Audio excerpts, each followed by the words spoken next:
Hello friends, Ramzan মাস special আজকে মুচমুচে বাড়িতে বানানো ভেজিটেবিল চপের রেসিপি নিয়ে চলে এসেছি। আওয়াজটা শুনে বুঝে নাও কিরকম মুচমুচে হয়েছে।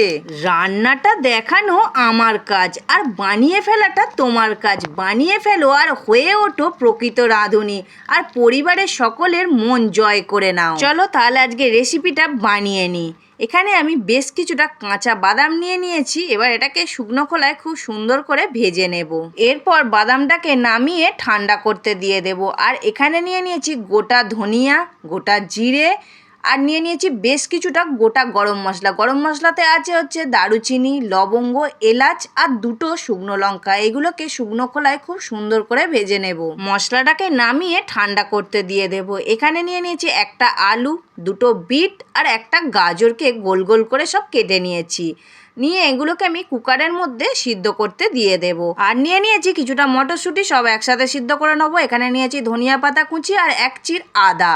এবার একটা কড়াই বসিয়ে দিলাম, পরিমাণ মতো সর্ষের তেল দিয়ে দিলাম। সর্ষের তেলটা গরম হতে যে আদাটা রেখেছিলাম সেটা আমি গ্রেটারের সাহায্যে গ্রেট করে চামচের মধ্যে 1 চামচের মতো হয়েছে আদাটা, সেটা দিয়ে ভালো করে ভেজে নিয়ে সিদ্ধ করে রাখা গাজর, আলু, বিট আর মটরশুঁটি দিয়ে খুব সুন্দর করে এইভাবে খুন্তির সাহায্যে চেপে চেপে আধ ভাঙা করে করে শুকনো করে নিতে হবে। আর যদি হয়ে ওঠে প্রকৃত সেই রান্না, যদি সবাই তোমাকে বলে হ্যাঁ সত্যিই সুন্দর রান্নাটা হয়েছে, তাহলে আমাকে হাই দিদি বলে একটি ছোট্ট কমেন্ট করে দিও, এতেই আমি খুশি। ভেজিটেবিল চপের মশলাটা যখন শুকনো শুকনো হয়ে আসবে দিয়ে দেবো পরিমাণ মতো চিনি, নুন, হলুদ গুঁড়ো একদম অল্প, লঙ্কা গুঁড়ো একদম অল্প। আর যে গোটা মশলাটা ভেজে রেখেছিলাম সেটাকে কিন্তু আধ ভাঙা করতে হবে। দিয়ে ভালো করে একটু নাড়িয়ে চাড়িয়ে মিক্সড করে নিলাম। আবারও দিয়ে দিলাম কিছুটা ভেজিটেবিল চপের জন্য যে মশলাটা ভেজেছিলাম সেই মশলাটা আবারও কিছুটা দিয়ে দিলাম বাদাম ভাজাটা আর কিছুটা ধনিয়া পাতা কুচি দিয়ে খুব সুন্দর করে নাড়িয়ে চাড়িয়ে শুকনো শুকনো করে নিতে হবে। আর বাদামের খোলাটা কিন্তু অবশ্যই ছাড়িয়ে দিতে হবে। এরপর যখন শুকনো শুকনো হয়ে আসবে এখানে আমি 1.5 চামচের মতো কর্নফ্লাওয়ার দিয়ে দিলাম। আবারও বেশ কিছুক্ষণ সুন্দর করে কর্নফ্লাওয়ারটার সাথে এই মশলাটাকে খুব সুন্দর করে মিশিয়ে নিতে হবে। আর কর্নফ্লাওয়ারটা দিলাম এই কারণেই যাতে খুব সুন্দর একটা আঁটো আঁটো ভাব হয়, মানে আঠালো আঠালো মতো ভাব হয়, যাতে তালটা খুব সুন্দর হয়। কেন ভেজিটেবিল চপের মেন হচ্ছে মুঠোটা যাতে খুব সুন্দর হয়, তার জন্যই আমি একটু কর্নফ্লাওয়ার দিলাম। এবার মশলাটা আমি একটা পাত্রে ঢেলে রেখে খুব সুন্দর করে ঠান্ডা করে নিয়েছি। হ্যাঁ অবশ্যই কিন্তু ঠান্ডা করে নিতে হবে।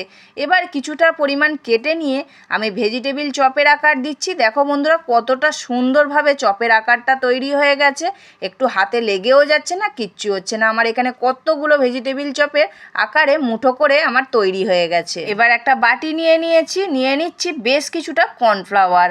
আর কর্নফ্লাওয়ারের উপর দিয়ে দিলাম পরিমাণ মতো নুন আর কিছুটা গুঁড়ো গোলমরিচ দিয়ে খুব সুন্দর করে শুকনো উপকরণগুলো একসাথে এইভাবে মিশিয়ে নেব। নিয়ে এবার অল্প অল্প করে জল দিয়ে কর্নফ্লাওয়ারের ব্যাটারটা কিন্তু খুব সুন্দরভাবে তৈরি করতে হবে। ব্যাটারটা এরমভাবে হবে, দেখো বন্ধুরা চামচের গায়ে হালকা লেগে যাচ্ছে। আর এখানে নিয়ে নিয়েছি বেশ কিছুটা বিস্কুটের গুঁড়ো। বন্ধুরা বিস্কুটের গুঁড়োটা খুব ভালো দেখে নেবে দোকান থেকে। এখানে আমি কর্নফ্লাওয়ারের মধ্যে একটা ভেজিটেবিল চপ দিয়ে দিলাম, মানে যেটা মশলাটাকে মুঠো করে রেখেছিলাম সেটাকেই দিয়ে দিলাম। দিয়ে উল্টে পাল্টে নিয়ে বিস্কুট গুঁড়োর মধ্যে দিয়ে দিলাম।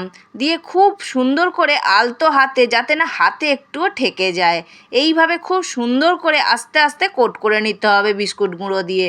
তবে কিন্তু খেতে খুব সুন্দর হবে। আর একটু হাতে চাপ দিয়ে দিয়ে করতে হবে, খুব চাপ না, হালকা আলতো হাতে চাপ।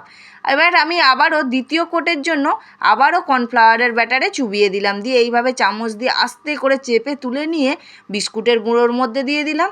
দিয়ে আবারও খুব সুন্দর করে এইভাবে আমি প্রত্যেকটা চপই কিন্তু ডবল করে কোট করে নেব। ডবল করে কোট করলে যেরকম মুচমুচে হয় আর সেরকম খুব সুন্দর হয়। আর এর থেকে বেশি কোট করলে বা একটা সিঙ্গেল কোট করলে কিন্তু যখন তেলে দেবো প্রত্যেকটা ফেটে মশলা বেরিয়ে যায়, আর চপটাও কিন্তু খেতে ভালো হয় না। কেন পুড়ে পুড়ে গেলে কোনো জিনিসই ভালো লাগে না।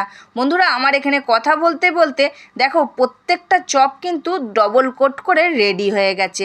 এবার সুন্দর করে ভেজে নেওয়ার পালা। কেমন দেখতে হয়েছে বন্ধুরা? খুব সুন্দর হয়েছে তাই না? তাহলে চট জলদি বানিয়ে ফেলো। এবার ভাজার জন্য একটা কড়াই বসিয়ে দিয়েছি, দিয়ে দিলাম পরিমাণ মতো সাদা তেল। আর তেলটাকে খুব ভালোভাবে গরম করে নিতে হবে। তারপর গ্যাসটা কিন্তু হাই টু মিডিয়ামে রেখে দেব, চপগুলো দেওয়ার পরে অবশ্য।